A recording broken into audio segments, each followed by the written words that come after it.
tulisin puisi-puisi tersebut di situ dan grafiti dan kebetulan yang wanita yang saya sukain pun suka nulis di Tumblr juga gitu. Jadi ya harapannya biar bisa dibaca aja sih sebenarnya.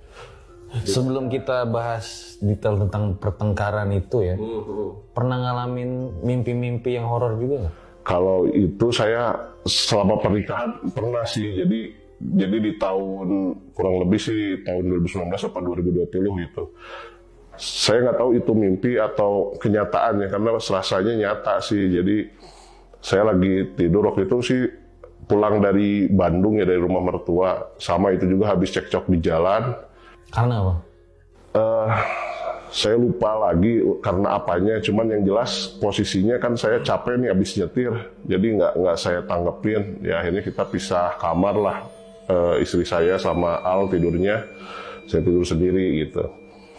Nah kemudian pas saya lagi tidur, tiba-tiba kayak ada ular masuk ke kasur terus lewat kaki, saya kan pakai selimut tuh, buat selimut ngerayap ke badan, ke perut.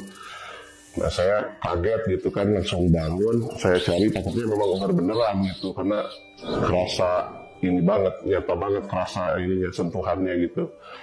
Nah kemudian habis saya bangun nyari ularnya nggak ada, tiba-tiba TV ruang keluarga itu nyala sendiri.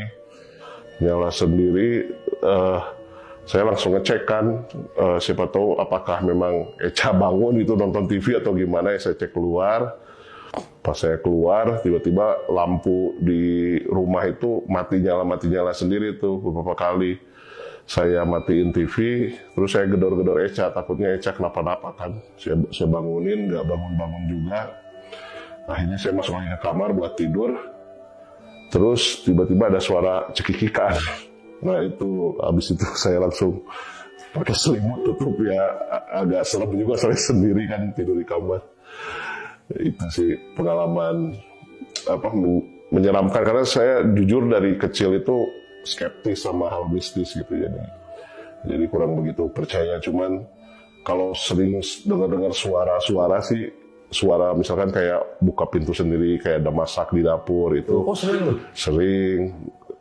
Tapi ya itu saya hiraukan sih, cuman yang benar-benar saya merasa ketakutan pas saat itu aja sih. Iya, jadi kayak kalau suara-suara sering sih, kalau hanya suara-suara saja gitu ya. Jadi kayak ada yang masak, tapi pas ke dapur nggak ada orang. Nggak ada orang, kayak gitu-gitu sih sering.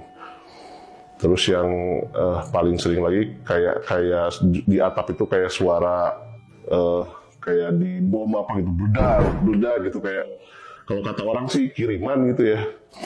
Nah kiriman, jadi dulu itu sama Ustadz Epul nggak sengaja ketemu tuh, niatnya sebenarnya bukan bersihin Echa dari jin ya, bukan, tujuannya itu pengen bersihin rumah sebenarnya.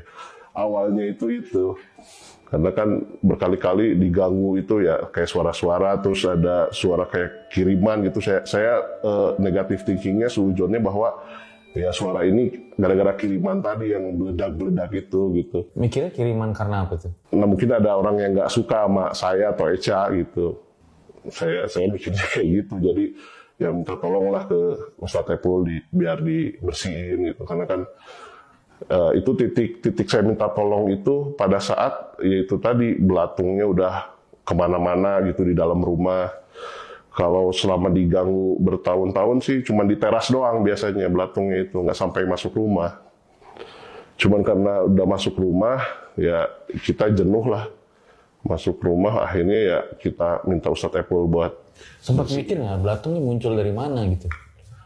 Nah saya juga bingung muncul dari mana, karena di ruang tamu ada, ruang keluarga ada, kamar mandi belakang ada, teras rumah pun ada gitu.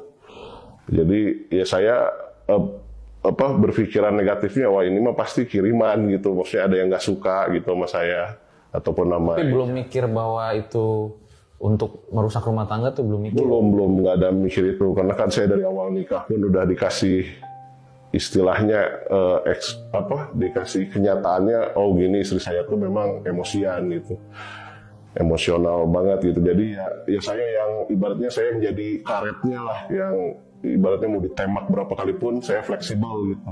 Tapi maaf nih kalau saya tanya ya, Saat itu sempat mikir ingin bercerai nggak? Sempet.